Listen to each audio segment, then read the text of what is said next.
আমার বাবা দুনিয়া থেকে বিদায় হয়ে গেছে, কিন্তু বাবার জানাজাটা আমি পড়াইতে পারলাম না। ওই ইমাম যাকে আমি 5,000 টাকা দিয়ে বেতন দিয়ে রাখলাম, ওই ইমাম যাকে আমি 7,000 টাকা দিয়ে বেতন দিয়ে রাখলাম, ওই ইমাম আমার বাবার জানাজা পড়াইলো, ওই ইমাম আমার মার জানাজা পড়াইলো। কথা ঠিক না বেঠিক? যখন আমার যৌবনকালে আমার বিবাহের কাজ সম্পন্ন করা হবে, কাজী সাহেব আসার পরে ওই মসজিদের ইমাম আলেম সাহেব নায়েবে নবী নায়েবে রসুল ছাড়া আপনার আমার বিয়াটা পর্যন্ত হয় নাই। এই জন্য আমি আমার ভাইদেরকে বলবো, আমি আমার যুবকদেরকে বলবো, মা বোনদেরকে বলবো, উলামায়ে কেরামের সাথে কোনোদিন খারাপ আচরণ করবেন না, আলেম ওলামাদের সাথে বিদ্বেষপূর্ণ ব্যবহার করবেন না। কারণ গতকালই গেছে শবে বরাতের রাত্র, এই রাত্রের মধ্যে সকলকে ক্ষমা করা হবে, সকলকে ক্ষমা করা হবে, 2 শ্রেণীর মানুষকে ক্ষমা করা হবে না। সেই মানুষগুলাকে, সেই মানুষগুলি বলেছেন নবীজি, আও মুশরিকিন আও শাহিন, অর্থাৎ যারা মুশরিক, যারা আল্লাহর সাথে শিরিক করেছে, পার্টনার সাব্যস্ত হয়েছে, মুশরিকদেরকে আল্লাহ তাআলা শবে বরাতের রাত্রেও ক্ষমা করবে না।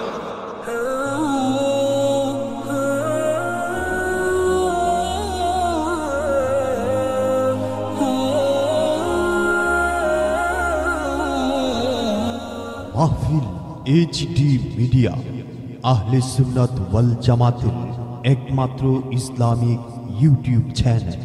আমাকে তৌফিক দান করেন, আয়াত এবং হাদিসকে সামনে রেখে কিছু আলোচনা করব। আমি মহাগ্রন্থ আল কোরআন থেকে কোরআনের একটি আয়াতের অংশ তেলাওয়াত করেছি। মহানবী মুহাম্মদুর রাসূলুল্লাহ সাল্লাল্লাহু আলাইহি ওয়াসাল্লামের অসংখ্য হাদিসের বাণী থেকে একটি হাদিস আপনাদেরকে শোনাইছি। আল্লাহ তাআলা যেন এমন কিছু কথা জবান দিয়ে বের করেন যেটা আমার প্রয়োজন এবং সমস্ত মুসলমানের প্রয়োজন। এজন্য সকলে বলি আমিন। আমি আপনাদের সম্মুখে মহাগ্রন্থ আল কোরআনের একটি আয়াতের অংশ তেলাওয়াত করেছি।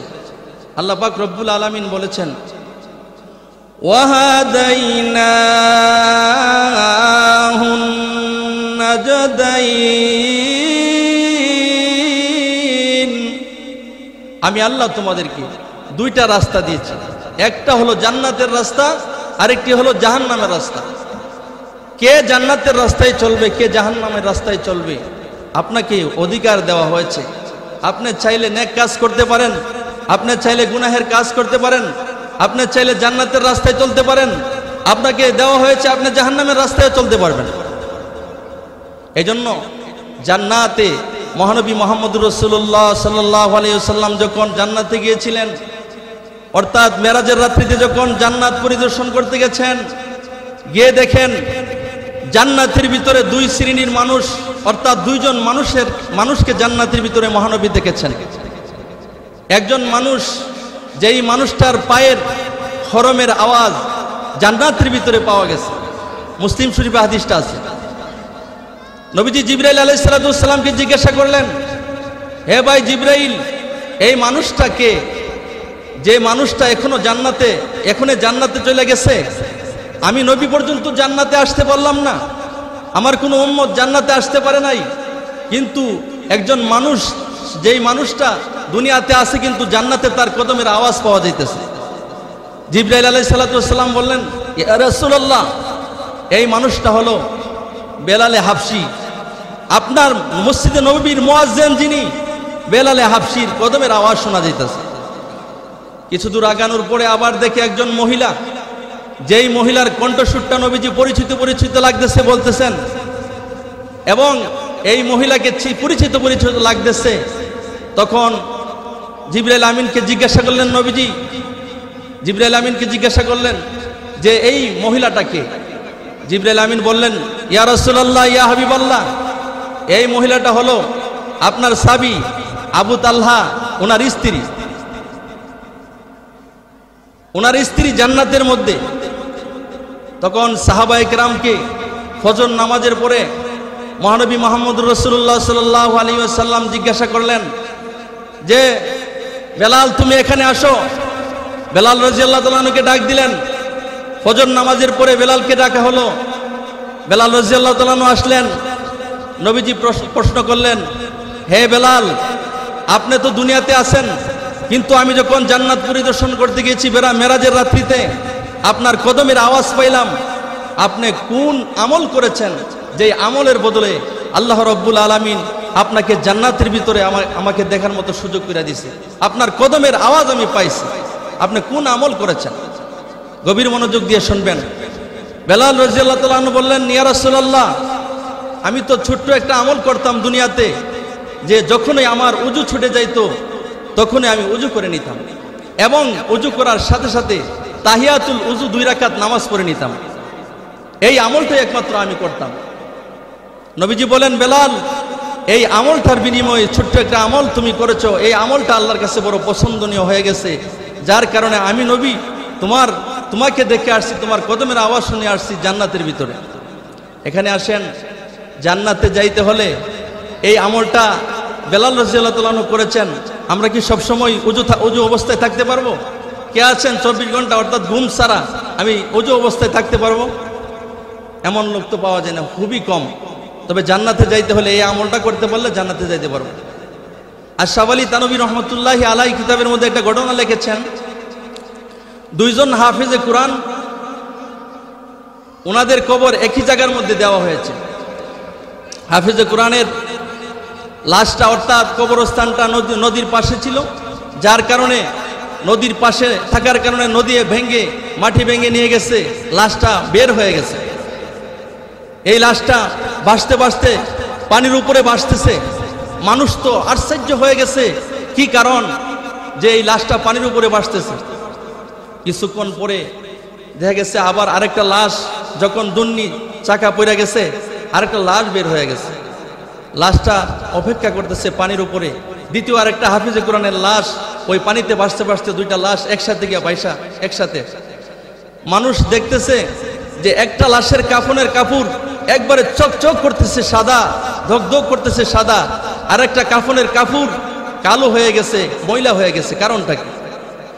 তখন এই অবস্থা দেখে মানুষ যখন আশ্চর্যান্বিত হয়ে গেছেন, এই অবস্থাতেই লাশগুলি পানির নিচে চলে গেছে। সুবহানাল্লাহ বলেন। আশরাফ আলী থানভী রহমতুল্লাহি আলাইহির কাছে গিয়ে মানুষ এই অবস্থানটা বললেন। নদীর পাড়ের দিয়ে 2টা লাশ, দুজনেই হাফেজে কোরআন ছিল। একজনের লাশ বের হইয়া দুন্নি চাকা যখন পড়ে গেছে, পানির উপরে ভাসতেছিল। আরেকটা লাশ হাফেজে কোরআনের, এটাও পানির উপরে 2টা একসাথে ভাসতেছিল। একটা কাফনের কাপড় একবারে ধবধবে সাদা, আর একটা কালো হয়ে গেছে। তখন আশরাফ আলী থানভী রহমতুল্লাহ আলাইহি বললেন, ওইখান থেকে খবর নিলেন, হাফিজে কোরআনের আত্মীয় স্বজন থেকে খবর নিলেন। নেওয়ার পরে দেখেন যেই হাফিজে কোরআনের কাফনের কাপড়টা দগদবে সাদা, সে দুনিয়াতে থাকা অবস্থায় সর্ব অবস্থায় তার উজু থাকতো। বলেন না সুবহানাল্লাহ। উজু থাকার কারণে মৃত্যুর পরেও তার কাফনের কাপড়টা ময়লা হয় নাই। আর যে হাফিজে কোরআন তার কাফনের কাপড়টা ময়লা হয়ে গেছে, ওই হাফিজে কোরআনের কাফনের কাপড়টা ময়লা হওয়ার কারণ হলো যখনই সে উজু ভাঙতো, উজু ছুঁইটা যাইত, উজু করে নাই। এই জন্য তার কাফনের কাপড়টা ইন্তেকালের পরে লাশে লাইগা আছে, তারপরও ময়লা হয়ে গেছে। তাইলে জান্নাতে যাওয়ার জন্য সর্ব অবস্থায় উজু রাখা এটা একটা মাধ্যম। কথা ঠিক না বেঠিক? এখন আসেন, জান্নাতে যেতে হলে নেক আমল করতে হবে। এখন 24 ঘন্টা আমি দিনের বেলা উজু রাখতে পারবো না, এমন মানুষ তো একজনও পাইলাম না। জান্নাতে যাইতে পারবেন আরেকটা কাজ করলে। করবেন? যদি আল্লাহর ঘর মসজিদ পাশে আছে, দৈনিক একবার যদি আপনি ঝাড়ু দিতে পারেন, এই আমলের উসিলায় আল্লাহ তাআলা আপনাকে জান্নাত দিয়ে দিবেন। কে আছেন একদিন ঝাড়ু দিবেন? একজনও নাই। সপ্তাহে একদিন পারবেন? শুক্রবার দিনে ঝাড়ু দিতে পারবেন মসজিদ? একজনও নাই। এই আমলটা যদি করতে পারেন তাহলে আপনার জান্নাতে যাওয়া সহজ হয়ে যাবে। আপনি মনে করছেন আপনি মসজিদের ইমাম রাখছেন, তার বাবার এই মসজিদরা, সে ঝাড়ু দিবে। অনেক সময় দেখা গেছে একটু ময়লা হয়ে গেলে ইমাম সাহেবের উপরে কমপ্লেন, এত ময়লা কেন? ময়লা হয়ে গেছে দেখেন না ইমাম সাহেব? ভুলেও এই কথাটা বলবেন না, কোনদিন কালেও এই কথাটা বলবেন না। ইমাম অনেক দামি। আজকে আমার একজন প্রশ্ন করছে, দারুল উলুম সিদ্দিকিয়া মাদ্রাসার ভিতরে ছাত্র কম, আপনি ছাত্র দেন আপনার মাদ্রাসা থেকে। আমি ওই ভাইয়ের জবাবে একটা কথা বলেছিলাম, দেখেন আজকে মাদ্রাসার উস্তাদের বেতন কম, মসজিদের ইমামের বেতন কম। একটা মানুষ যদি কোনো মানুষের বাসাবাড়ি ঝাড়ু দেয়, তারপরও তাকে 300 টাকা রোজ দেওয়া হয়। কথা ঠিক না বেঠিক? কিন্তু আপনার আমার মসজিদের যেই খতিব আছে, ইমাম আছে, ওনার বেতন 6,000 7,000। একজন মাদ্রাসার শিক্ষক এত বড় আলেম, ওনার বেতন 7,000 5,000 6,500। এই বেতনটা কি আদৌ ঠিক হইল? তাও দেখেন মাসের পরে মাস বেতন পায় না। ইমাম সাহেবরা এত কষ্টের মধ্যে আছে, এত কষ্ট বুকে চাপা নিয়ে চলে। আমার জানা মতে আমি জানি 1 মাস চলে গেছে, 2 মাস চলে গেছে, ইমাম সাহেবের বেতন নাই। তাও ইমাম সাহেব ধৈর্য ধারণ করে। ইমাম সাহেবের ফ্যামিলিটা কিভাবে চলে আমাদের চিন্তা করার দরকার। আজকে দেখেন একজন মাস্টার 40-50 হাজার টাকা বেতন পায়। ওই মাস্টারে 50 হাজার টাকা বেতন পাওয়ার পরে আপনার সন্তানকে যখন পড়াইতে আসে, প্রাইভেট পড়াইলে আপনি 500 টাকা দেন। কথা ঠিক না বেঠিক? একটা ইমাম সে আপনাকে, অর্থাৎ আপনার ছেলেকে, আপনার সে 2-3জন ছেলে যদি থাকে, সে মক্তবে কোরআন শিখতেছে, অথচ আলিফ লাম মিম এই যে শব্দটা পড়াইলো, ইমাম সাহেবেরও 30 নেকি হলো, যে পড়তেছে সন্তানগুলোরও 30 নেকি হলো, সন্তানগুলোর বাবারও 30 নেকি হলো। কথা ঠিক না বেঠিক? অথচ সেই ইমাম সাহেব বাড়িতে যাচ্ছে, ওই ইমাম সাহেবকে কেউ 100 টাকা দিচ্ছেন এমন আছে? যে হুজুর আপনার মেয়ের জন্য 2টা বেদানা নিয়ে যান, 2টা আপেল নিয়ে যান, এমন মানুষ কেউ আছে? বলতে পারবেন কেউ এখানে যে ইমাম সাহেব হুজুরের বাড়িতে যাইতেছে, আমি 100 টাকা দিয়ে দিই, ওনার মেয়েকে 2টা বেদানা নিয়ে খাওয়াবে? এমন মানুষ খুবই কমে আছে। তো বলা হয়েছে যে মাদ্রাসার মধ্যে ছাত্র নাই, ছাত্র কম। ছাত্র কম কেন? দেখে যে ইমাম সাহেবের বেতন 7,000 টাকা, মাদ্রাসার হুজুরের বেতন 8,000 সর্বোচ্চ। বলেন তো 8,000 টাকা দিয়ে কি একটা ফ্যামিলি চলে? একটা ফ্যামিলি 8,000 টাকা দিয়ে চলে না। কেন? ইমাম সাহেব 8,000 টাকা বেতন পাইতেছে, 1 কেজি তেল আনতেছে 190 টাকা দিয়ে। যে 50,000 টাকা বেতন পাচ্ছে, সেও 150 টাকা দিয়ে 1 কেজি তেল আনতেছে। ইমাম সাহেবের বউ অসুস্থ, কথার কথা, যে গেছে ডাক্তারের কাছে, ডাক্তারের ভিজিট হলো 500 টাকা। যে 50,000 টাকা মাসে কামাইতেছে তার বউ, অর্থাৎ সে যদি ডাক্তারের কাছে যায় 50,000 টাকা ভিজিট। দেখেন 7,000 টাকা বেতন ইমামকে আপনি দিচ্ছেন, এটা বড় ইসলামের খেদমত করতেছেন। ইসলামের খেদমত আপনি করেন নাই। মুস্তাকুন নবী কাসিমি দামাত বরকাতুম আলী একটা বয়ানের মধ্যে বলেছিলেন যে ইমাম খতিবদের বেতন কম, মাদ্রাসার শিক্ষকদের বেতন কম, এটা ইহুদি খ্রিস্টানদের একটা ষড়যন্ত্র। কথা ঠিক না বেঠিক?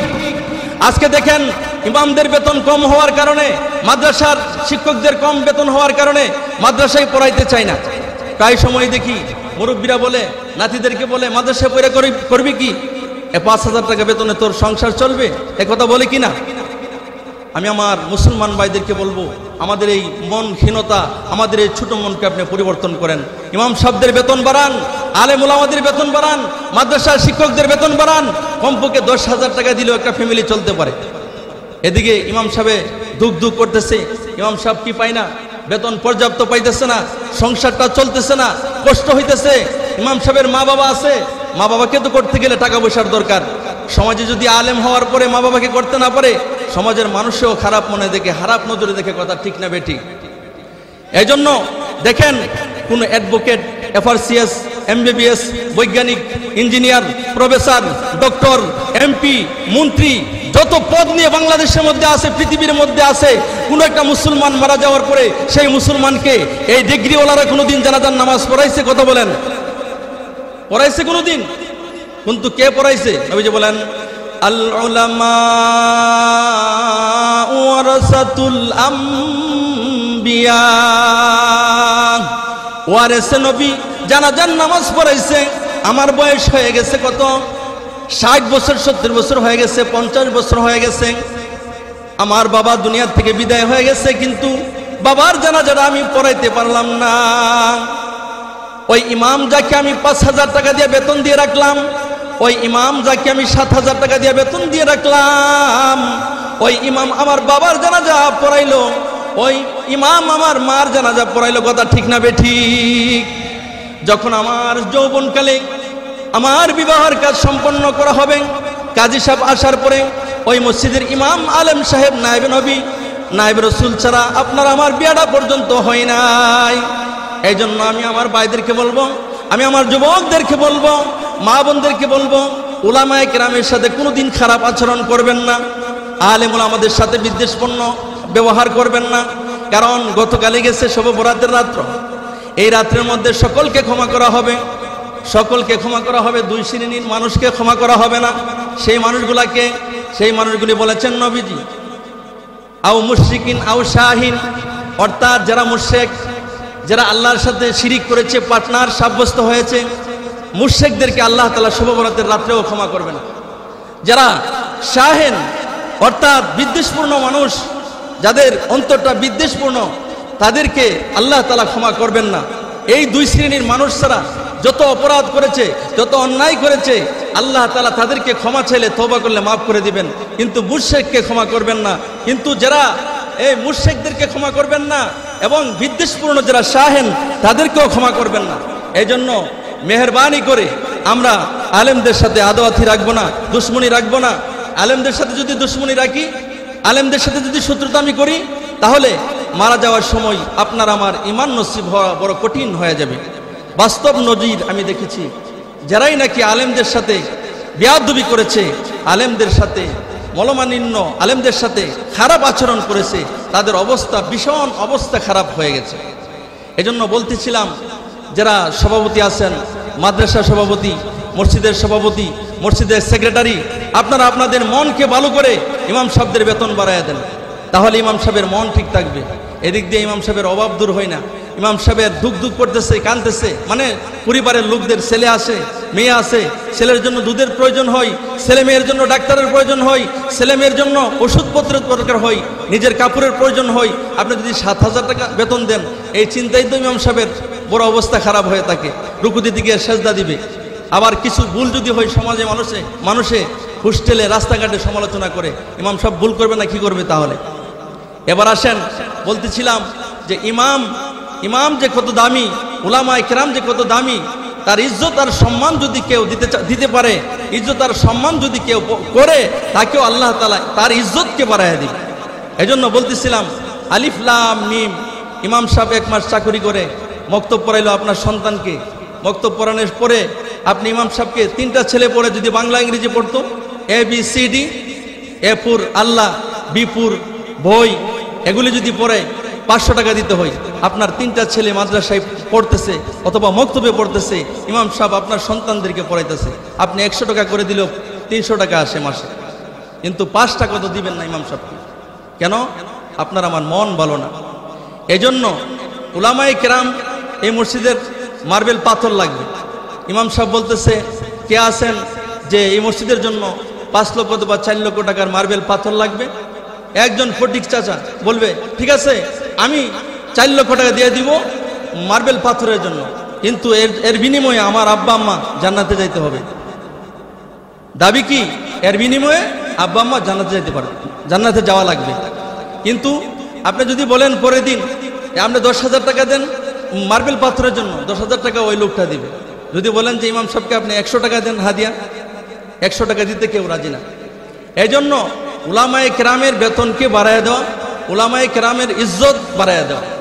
এই জন্য দেখেন 7,000, 5,000, 6,500 মাদ্রাসার মুআল্লিমদের বেতন, এই বেতনে একটা সংসার চলে না। আপনাদের মনকে, আপনাদের এই আর্থিক অবস্থা ভালো আছে, আমাদের আর্থিক অবস্থা ভালো আছে, 10-এর লরি 1-এর পূজা, আপনারা মনকে, ইহুদি খ্রিস্টানদের ষড়যন্ত্রকে আমরা এড়িয়ে, অর্থাৎ ইজ্জত সম্মান আলেমদেরকে করেন, বেতন বাড়ায় দেন, একটা দাবি। দ্বিতীয় নম্বর আসেন মুশরিক যারা, তাদেরকে আল্লাহ তাআলা ক্ষমা করবেন না। আল্লাহ বলেন, ইন্নাল্লাহা লা ইয়াগফিরু আন ইউশরাকা বিহি ওয়া ইয়াগফিরু মা দুনা যালিকা লিমান ইয়াশা।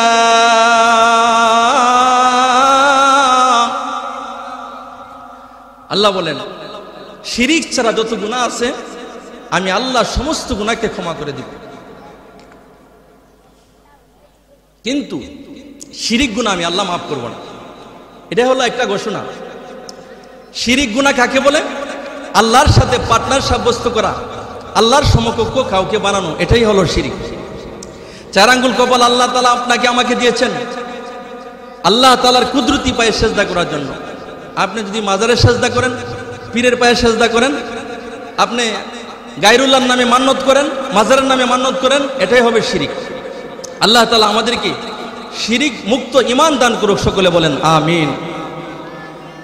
আমি আপনাদের সম্মুখে যে আয়াতে কারিমা তেলাওয়াত করেছি, আয়াতকে সামনে রেখে আরো কিছু কথা বলবো।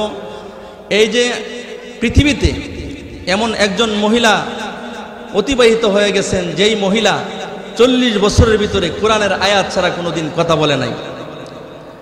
আব্দুল্লাহ ইবনে মুবারক রহমতুল্লাহি আলাই ইমাম বুখারী রহমতুল্লাহি আলাইয়ের উস্তাদ ছিলেন। আব্দুল্লাহ ইবনে মুবারক রহমতুল্লাহি আলাই হজ করার জন্য রওনা দিলেন। প্রথমধ্যে রাস্তার মধ্যে দেখেন একজন মহিলা বসে আছে, বোরকা পরা অবস্থায় বসে আছে। মহিলাকে আরবিতে জিজ্ঞাসা করলেন, আইনা তুরিদিন ওয়া তাযহাবিন, হেমা আপনি কোথা থেকে আসছেন, কোথায় যাইবেন? প্রথম তো সালাম দিছে, আসসালামু আলাইকুম ওয়া রাহমাতুল্লাহি ওয়া বারাকাতুহু। এই ওয়ালাইকুম সালাম এভাবে জবাব দেয়া নাই, কোরআনের আয়াত দেয়া জবাব দেয়।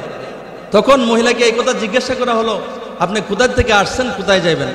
মহিলা পরে বলতেছে, এই কথাটা বাংলা ভাষায়ও বলে নাই, আরবি ভাষায়ও বলে নাই। মহিলা এই কথার জবাব দিতেছে, কোথা থেকে আসছে, কোথায় যাবে? মহিলা বলেন, সুবহানাল্লাযী আসরা বিআবদিহি লাইলাম মিনাল মাসজিদিল হারাম মিনাল মাসজিদিল হারাম ইলাল মাসজিদিল আকসা।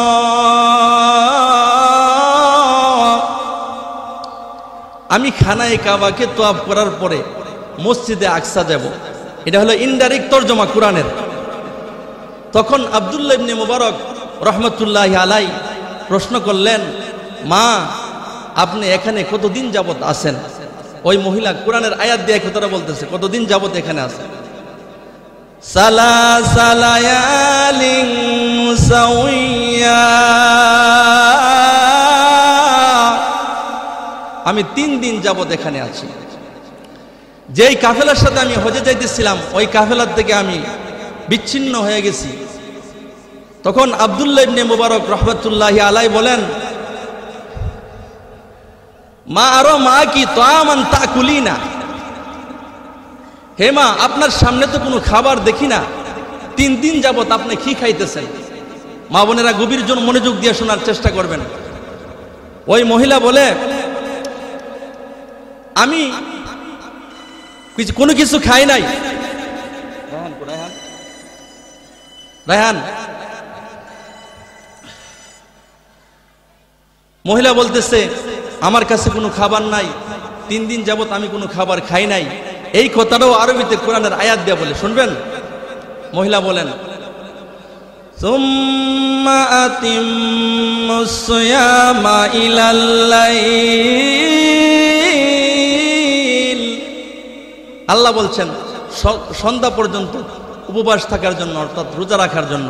আমি সকাল থেকে সন্ধ্যা পর্যন্ত রোজা রাখতেছি, সকাল থেকে সন্ধ্যা পর্যন্ত রোজা রাখছি। তখন আব্দুল্লাহ ইবনে মুবারক রহমতুল্লাহি আলাই ওই মহিলাকে বলতেছেন, সফর অবস্থায় তো নফল রোজা আপনি ইচ্ছা করলে ভাঙতেও পারেন, ইচ্ছা করলে রাখতেও পারেন, কিন্তু রাখাটাই উত্তম। মহিলা বলে, রাখাটাই যদি উত্তম হয়ে থাকে, আরবিতে বলতেছে, তাহলে আমি রাখলাম, আমি খাবো না।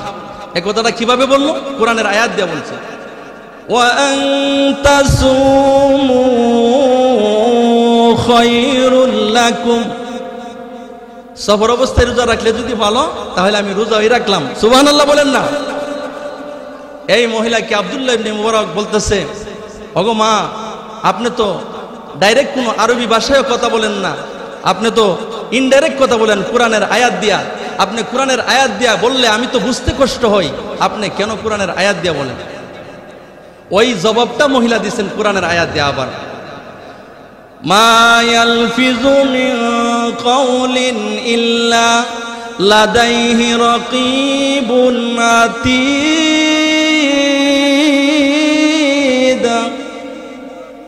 মহিলা বলে, মানুষের জবান দিয়ে যেই কথাগুলি বের হয়, যেই ভাষা অর্থাৎ কথা বের হয়, কিয়ামতের কঠিন ময়দানে ওই কথাগুলি রেকর্ডিং হয়ে আল্লাহর কাছে জমা হয়ে যাবে। অর্থাৎ কিয়ামতের কঠিন ময়দানে যেন আমি দুনিয়াতে থাকা অবস্থায় যত কথা বলেছি, সেই কথাগুলি যেন আল্লাহর কোরআন হয়ে যায়। এই জন্য আমি আল্লাহর কোরআন দিয়ে কথা বলি। বলেন না সুবহানাল্লাহ?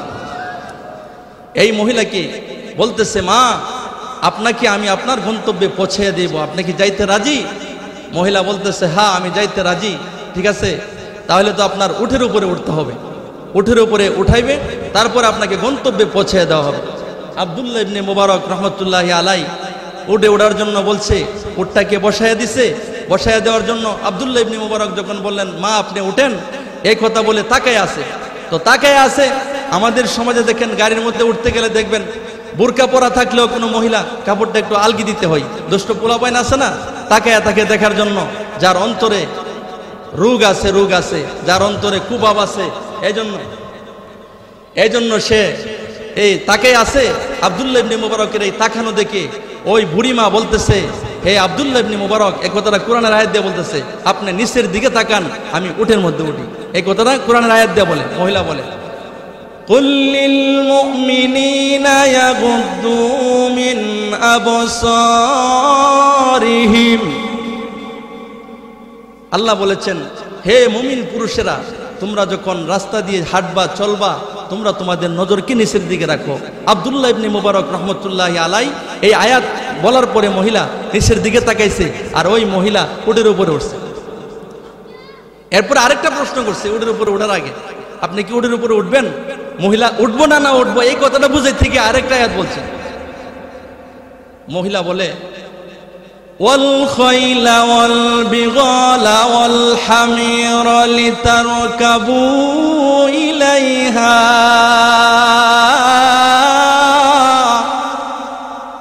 গুড়া গাদা খচ্চর এগুলিকে আল্লাহ তাআলা সওয়ার হওয়ার জন্য বানাইছেন, এই জন্য আমি সওয়ার হব। উঠের মাইতে উঠবে কি উঠবে না, সওয়ার হবে কি হবে না, এই কথাটাও মহিলা বলছেন কোরআনের আয়াত দেয়া কথা, ঠিক না বেঠিক? তারপরে আব্দুল্লাহ ইবনে মুবারক রহমতুল্লাহি আলাই চিন্তা করতেছেন যে এই মহিলার কোনো সন্তান আছে কিনা, এই কথাটা জিজ্ঞাসা করতেছেন, মা আপনার কোনো সন্তান ছেলে মেয়ে আছে কিনা? তো এই মেয়েটা মহিলা কোরআনের আয়াত দেওয়া জবাব দিবে। আমাদের সমাজের মা বোনেরা তো কোরআনের আয়াতই জানে না, আর আমাদের সন্তানগুলো, মুসলমানের সন্তানগুলোর নামও ইসলামিক শরিয়ার মতো হয় না, হেলেনা ডলেনা নাট ভুলটু, এই লো নামের অবস্থা। কোরআন দিয়ে কিভাবে বলবে? ওই আল্লাহর বান্দি বলতেছে, আমার 3টা ছেলে আছে। আমার কয়টা ছেলে আছে? 3টা ছেলে আছে। এই 3টা ছেলের কথা কোরআনের আয়াত দিয়ে বলতেছে। বাংলা ভাষায় কথা বলে না, আরবি ভাষায় বলে না। মহিলা বলে, ওয়াত্তাখাযাল্লাহু ইব্রাহিমা খলীলা ওয়া কাল্লামাল্লাহু মূসা তাকলীমা ইয়া ইয়াহইয়া খুযিল কিতাবা বিকুওয়া। মহিলা বলে, আমার 1 নম্বর ছেলের নাম হলো ইব্রাহিম।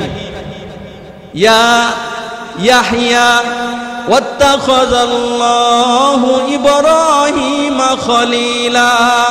আমার 1 নম্বর সন্তানের নাম হলো ইব্রাহিম। 2 নম্বর সন্তানের নাম কোরআনের আয়াত দিয়া মহিলা বলে, ওয়া কাল্লামাল্লাহু মূসা তাকলীমা। আমার 2 নম্বর সন্তানের নাম হলো মূসা। 3য় নম্বর আয়াতে মহিলা বলেন, ইয়া ইয়াহইয়া খুযিল কিতাবা বিকুওয়া। 3 নম্বর সন্তানের নাম হলো ইয়াহইয়া। বলেন না সুবহানাল্লাহ। আব্দুল্লাহ ইবনে মুবারক চিন্তা করতেছেন, এই মহিলা যে নেককার মহিলা, এই মহিলাটিকে যদি আমি বিবাহ করতে পারি। এক কথা জিজ্ঞাসা করতেছে যে আপনার কি স্বামী আছে? আপনার কি স্বামী আছে? যে আব্দুল্লাহ ইবনে মুবারক রহমতুল্লাহ আলাইহি চিন্তা করলেন, যদি নেককার একটা বিবি, এই মহিলা যেই নেককার দেখা যাইতেছে, এই মহিলাকে যদি আমার স্ত্রী বানাইতে পারি, তাহলে আমাকে জান্নাতে যাওয়া সহজ হয়ে যাবে। এই কথাটা জিজ্ঞাসা করতেছে, আপনার স্বামী আছে কি? মহিলা কোরআনের আয়াত দেয়া এই কথাটা জবাব দিছে। শুনবেন কথাটা। মহিলা বলেন, মা ইয়ালফিযু মিন কাওলিন ইল্লা লাদাই ইয়া আইয়ুহাল্লাযীনা আমানু লা তাসআলু আন আশিয়াআকুম ইন তুবদা লাকুম। আল্লাহ বলেন, সব বিষয়ে তোমরা প্রশ্ন করিও না। মহিলাকে আমার স্বামী আছে না না আছে এই বিষয়েও আপনি প্রশ্ন করিয়েন না। বলেন না সুবহানাল্লাহ। এখনই বলতেছে, ওই কাফেলার কাছে নিয়ে যাইবে, কাফেলার কাছে চলে গেছে। যাওয়ার পরে বলতেছে, হে মুসা, ইয়া ইব্রাহিম, ইয়া মুসা, ইয়া ইয়াহিয়া। এই কথা বলার পরে 3টা সন্তান দাঁড়ায় গেছে। দাঁড়ায় যাওয়ার পরে বলতেছে, বোরকা পরিহিতা যে মহিলা, বলতেছে এই তোমরা কি এই মহিলাকে চেনো? বলতেছে হুজুর এই মহিলা তো আমাদের মা, আপনি কোথায় পেলেন? বলে তোমাদের কাফেলার সাথে বিচ্ছিন্ন হওয়ার কারণে রাস্তায় পড়ে আছে, এই অবস্থা দেখে আমি নিয়ে আসছি। এরপরে বলতেছে আব্দুল্লাহ ইবনে মুবারক শোনো, ওই তোমরা তোমাদের মা এই পর্যন্ত আমার সাথে যত কথা বলেছে কোরআনের কথা, কোরআনের আয়াত ছাড়া কোনো কথা বলে নাই। ওই সন্তানগুলো বলতেছে হুজুর আপনি ভাবতেছেন মনে হয় আপনার সাথে সাক্ষাৎ হওয়ার কারণে আমাদের মা আপনার সাথে কোরআনের আয়াত দিয়ে কথা বলে না। আমাদের আম্মা 40 বছরের ভিতরে কোনোদিন কোরআনের আয়াত ছাড়া কথা বলে নাই। বলেন না সুবহানাল্লাহ। এই জন্য এমন মা আমাদের সমাজে হওয়ার দরকার, কিন্তু হওয়া তো সম্ভব না। যেই মারা কোনোদিন নামাজ পড়ে না, যেই মারা সবাই না, কিন্তু এই সমস্ত মাদের জন্য এই ঘটনা বললাম। আপনি তো জিন্দেগি যাপন করতেছেন। আব্দুল্লাহ ইবনে মুবারকের সাথে যেই মহিলার সাক্ষাৎ হয়েছে উনিও তো মা। উনি কেমন মা ছিলেন? 3টা সন্তান, ওই সন্তানগুলির সাথে আব্দুল্লাহ ইবনে মুবারকের কথা হয়েছে। এরপরে আরও বিরাট লম্বা ঘটনা আছে, ওইগুলি আলোচনা করার আমার সময় নাই। আমি এলাকার সন্তান হিসেবে কিছু কথা আপনাদের সামনে বললাম। আল্লাহ তাআলা আমাদেরকে সহ সমস্ত মুসলমানকে, আমাকে সহ সমস্ত মুসলমানকে এই কথাগুলোর উপরে তাফসিরুল কুরআনুল মাহফিলের মধ্যে সকলকে আমল করার তৌফিক দান করুক এবং মাহফিলকে। হুজুরের পরবর্তী ওয়াজ আসিতেছে আমাদের ইউটিউব চ্যানেলে, তাই সাবস্ক্রাইব করে সাথেই থাকুন।